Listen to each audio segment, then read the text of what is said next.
to be able to prevent habit relapse. It sounds so simple when I say it now, but I had not a clue of any of that. And that's why this is so important to share, because if you're listening to this and you're identifying with any part of this, then you understand what it's like to really not like yourself that much for something that is beyond your control. We should all feel that we have control over ourselves, and that is not the experience of anyone who's trying to lose weight. This is Katie Gordon, and you're listening to the Weight is Over podcast.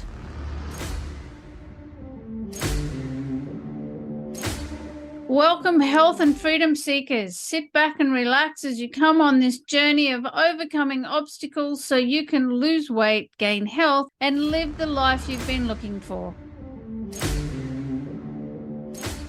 Hello, listeners, and welcome to today's show. I'm your host, Katie Gordon, and the Weight is Over with Dietless Living 360 Degrees.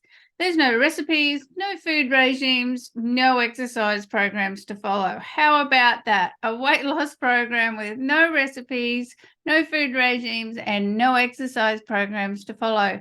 Because this is simply about how to take your life back, how to take control. Because we all have a voice and we want to be heard. We want to forget about dieting, focus on living, and we want to lose weight.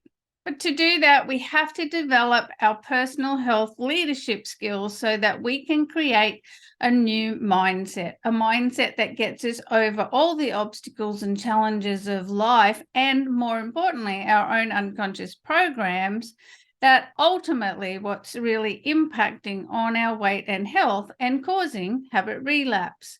And the purpose of this podcast is to share with you what I learned over 25 years in dieting hell and spending over $100,000 working out how to step into dietless living.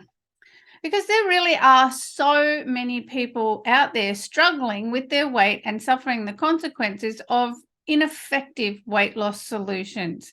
And today I'm talking more specifically about what that's actually like, what the impact is on a person and a social impact, what it's like on everybody that is connected with the people who are trying their very, very best to lose weight. Because there's really nothing more soul crushing than, just really, really giving something your all, trying to achieve something that everyone and, doing everything that you're supposed to do to get the success that everybody else seems to be getting, only to fail time and time again. But to be fair, when I think about it, all the weight loss solutions that are offered do say you will lose weight. They never, ever say you will lose weight permanently. And I think as I look back over the spectrum of that whole quarter of a century of trying to lose weight, it would have been very helpful to understand what's not being said when all the promises are made for a weight loss solution, because they do all promise you will lose weight, and you will if you follow their diet, but you will not lose weight permanently on that unless you have supporting strategies to manage everything that actually leads us to having habit relapse. And that's the ultimate problem, right? We habit relapse later on. I certainly did many, many, many times. That's why it took a whole quarter of a century to work out what to do, because at no point was anybody telling me and helping me to manage what the whole problem was. And I did do a lot of diets over that 25 years, and I did lose weight many, many times, as I said before. And sometimes it was only a little bit of weight before I'd have a habit relapse, and other times it was a lot of weight before I'd have a habit relapse. And sometimes I actually kept the weight off for a couple of years even before a habit relapse came and the weight piled back on. And so because there was no particular pattern to it, that was always the really mysteriously devastating thing. Like, where's the pattern to this? Sometimes it's here, and sometimes it's way the hell up there. I don't understand what's happening. And the thing was, I always wanted those results. Now, obviously, they always use the people who get the most miraculous results as their advertising. But when it's somebody that you personally know that has gotten phenomenal results, that in and of itself means, hey, if you can do it, I can do it too. And I remember doing one of those 12-week challenges with my personal trainer. And I gave that bloody program everything I had. I just lived it to the T because I'd seen what results she'd gotten. I'd seen what results her other clients had gotten. And I just thought, man, I'm going to this personal trainer. If they can do it, I can do it too. And I seriously there was not one missed food moment in that whole 12 weeks. I turned up for every personal training session. I used to drive 45 minutes in the morning from my home to a particular place where I could run up this headland, and then I'd drive 45 minutes in the other direction to my workplace. I used to do that 4 days a week. I turned up for the multiple personal training sessions that at her studio, which again was at this far-flung place away from where I lived. And I just literally threw everything I had at being successful at that 12-week challenge. And you know what result I got? Sweet FA.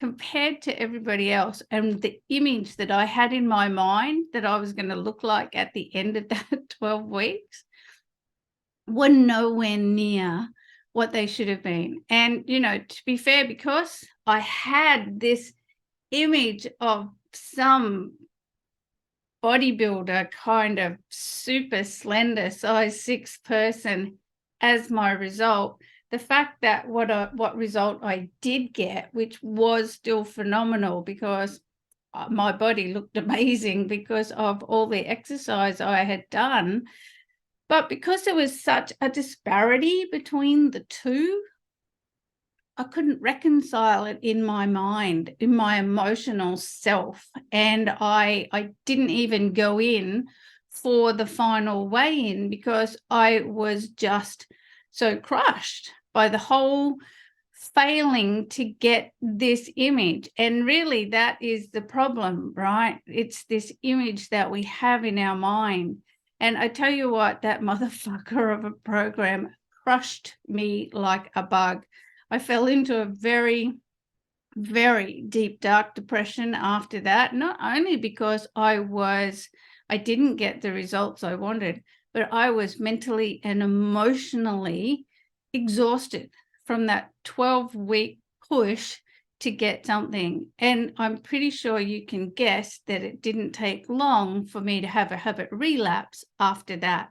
And just that constantly failing to permanently lose weight over and over really did just take such a huge, huge emotional toll on me over the years.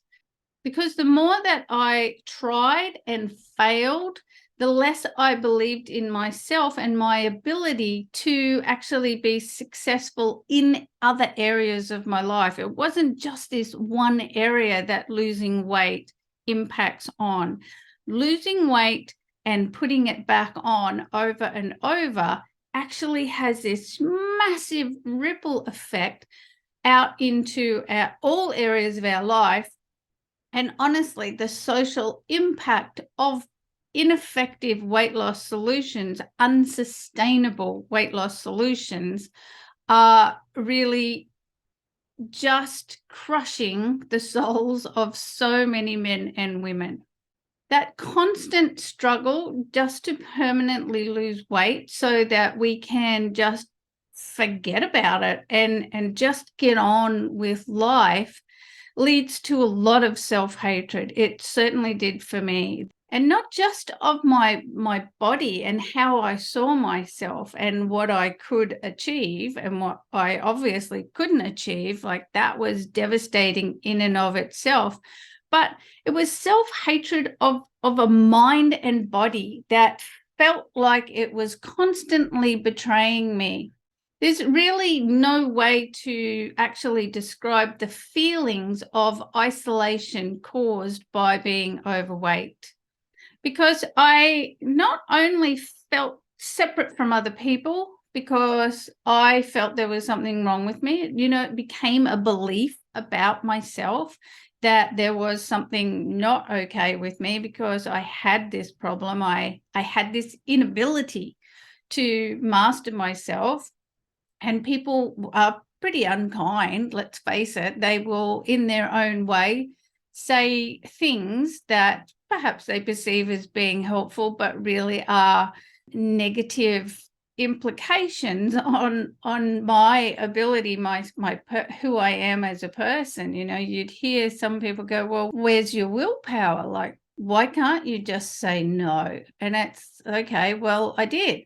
I said no for this whole entire time here and lost weight. I have willpower. And unfortunately, I didn't understand that back then, and I just agreed with them. I don't know why I don't have willpower, but that really was the reality. I did have willpower. I just would have a habit relapse. And this is what nobody was ever talking about, is habit relapse. It's just yo-yo dieting. It never, ever is anyone talking about the fact is that you're having a habit relapse. That's what the problem is. It's nothing to do with anything. And this is why the weight loss industry is bankrupt of actually finding a real solution, because this is the problem, not the diet. It's not the science behind the magical things that happen in your body when you follow these very restrictive eating programs, or the science of the blood type diet, or any of that stuff.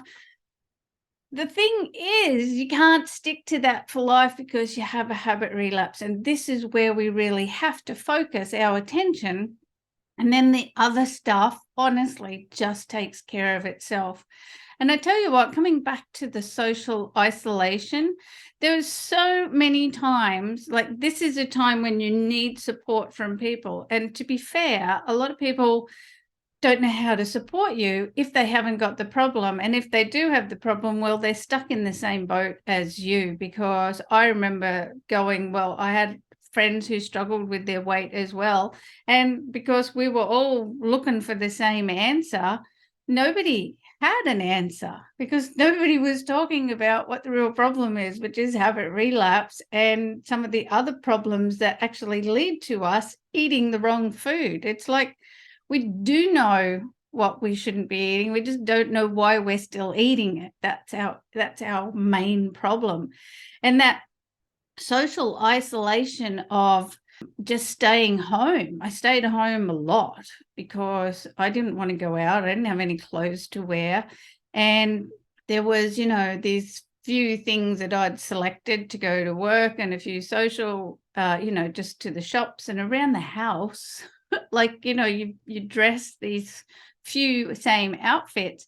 And then if you have to go somewhere else and you have to find other clothes to suit that occasion, that's when the ugly truth about what my body size really was came to the fore. Because, our brain lies to us about a lot of stuff. And it really, I've said it in newsletters and posts and stuff, that we make comfortable adjustments to make uncomfortable situations comfortable. And that's one of the things that we do with our clothes, is I'll just wear these few things.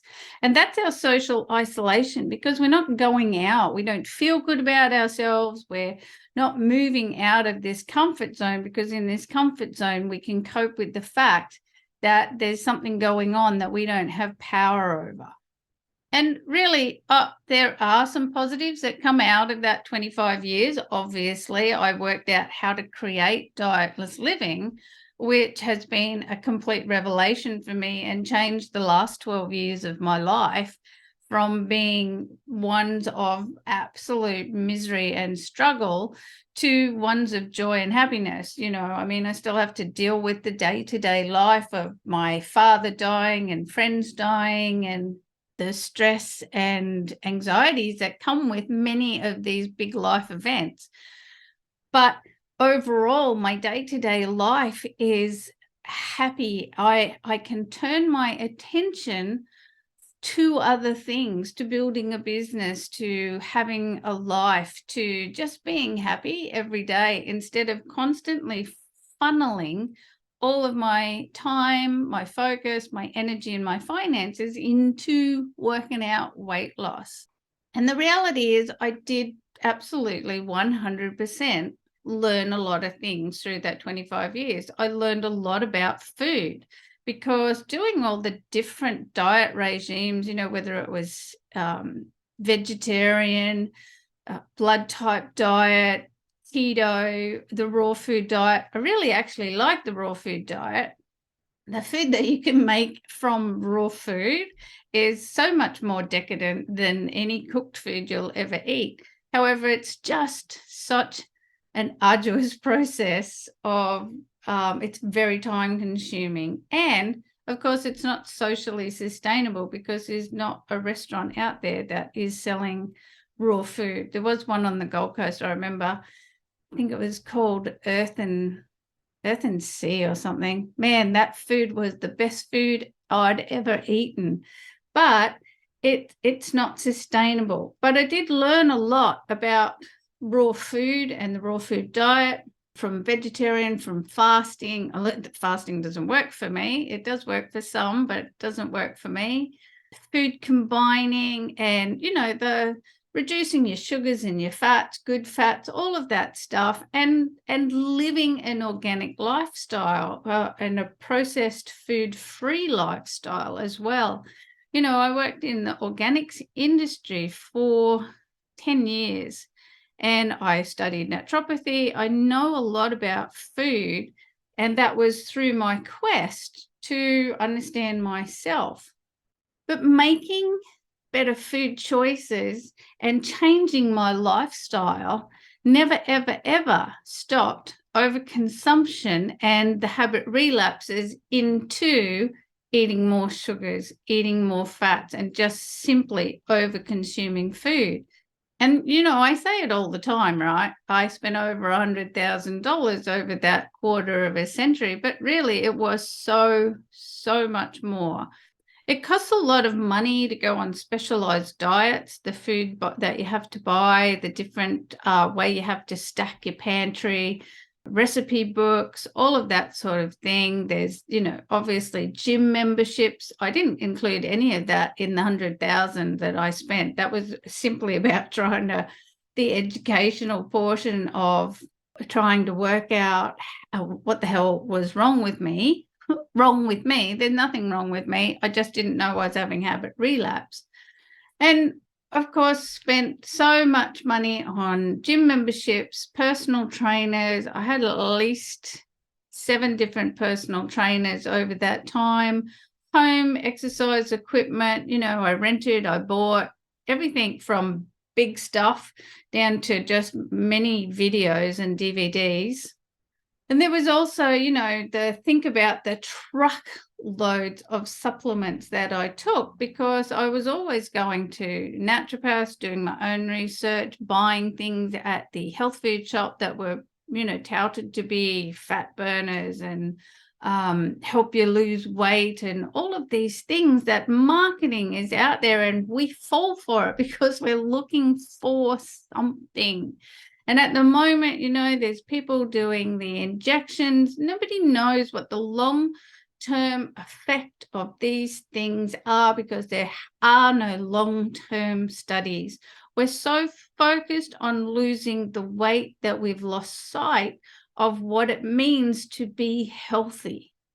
And of course, I was thinking of health, but really, was I? When I was seeing naturopaths, it was about the aches and pains and dysfunctionalities of my body at that time. I had a lot of stress in my life and a lot of gut issues. And it really was helped me lose the weight. The weight is stressing me out. I don't know what to do to get it off. And so I'd see naturopaths and all kinds of alternative health professionals and simply just throwing my money at anybody who I thought was going to be able to help me. But the reality was that they were either people who didn't have a weight problem, so they'd never struggled with their weight at all like I was, or they were still on their weight loss journey. They were still trying to work it out. So they were helping me sharing with me what they were doing, but what they were doing clearly wasn't working either because they were still overweight.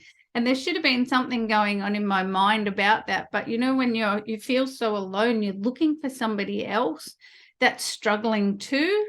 But the reality was that none of them had any solution because none of them understood that what we were trying to resolve was the inevitable habit relapse. And, there was such a big psychological debt for me to pay for all of that. My relationships were strained for many reasons because it's really hard to be around somebody who has so much emotional baggage caused by so much habit relapsing. It's devastating realizing that I had no control over myself. And the ripple effect of that out into all the areas of my life was really palpable for the majority of that time. Sure, there was happy moments and times where I laughed, but overall, I'd have to say that 25 years was just constantly thinking about my goddamn weight and feeling excluded because not only couldn't I control it, but a lot of the time I was so much bigger than everyone around me. And all of that mental stress and anguish really just compounded my food and alcohol consumption as really the attitude sort of started to become, well, fuck it. I do the right thing anyway, and I still don't succeed. I might as well be enjoying the food that I'm having. And of course, the reality was I never enjoyed half of what I ate. I just ate it because my brain and body were telling me that's what you got to eat, lady. That's what you've trained us to do.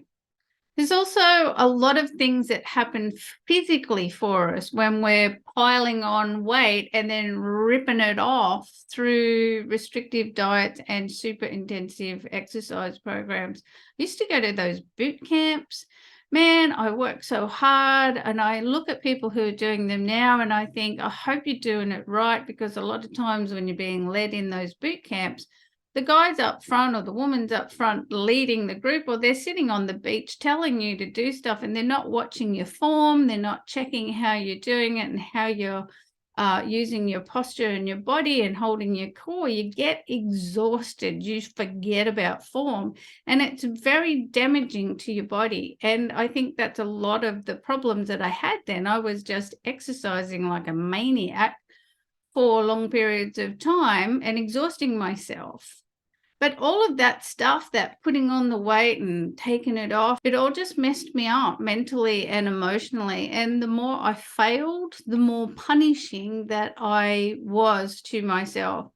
And it's just so awful to hate yourself that much for something that ultimately isn't our fault, because we simply haven't learned what the rules are for creating sustainable weight loss. Sustainable habit change leads to permanent weight loss. And that's what we have to be learning, is sustainable habit change. It's not about the food. It's never been about the food. It's about the habit that leads to the food. We have to be able to create sustainable habit change to be able to prevent habit relapse. It sounds so simple when I say it now, but I had not a clue of any of that. And that's why this is so important to share, because if you're listening to this and you're identifying with any part of this, then you understand what it's like to really not like yourself that much for something that is beyond your control. We should all feel that we have control over ourselves, and that is not the experience of anyone who's trying to lose weight. But when I started living my life in what has now become dietless living, I let go of all of that, of the whole lot. I thought, so be it. I'm probably going to be fat forever, and I'm just going to get on with the business of enjoying my life. Because I tell you what, I had not been focused on enjoying my life in any way, shape, or form for that 25 years. And I just wanted to be happy with Katie. I wanted to be nice to her because she's a damn nice person. And she was just struggling, and I hated her so much that I really just wanted to be nice to Katie. And I really wanted just to be happy and have a healthy body. Life is too short not to be enjoying yourself and feeling the joy of a healthy body. And in that year that I started Dietless Living, the year that can only be described as a year of happiness and relief, and just doing things that made me happy, being aware of food, and bringing in a lot of my strategies for changing my behavior, because that's what I decided. Okay, I've learned all of this. What's been successful? What can I use? I'm just going to use that, and I'm going to change the way that I think and feel about life, because really that's where happiness is. I can't just keep living this life that I've been living in the way I've been living it, because I don't know how to be happy. So I'm going to teach myself how to be happy. And so it really was a year of just relief and happiness. And lo and behold, that was the year that my life changed. All these medical problems that I'd had for 25 years, fibromyalgia, 3 migraines a week, gut problems, body issues, they all resolved themselves. They just went away.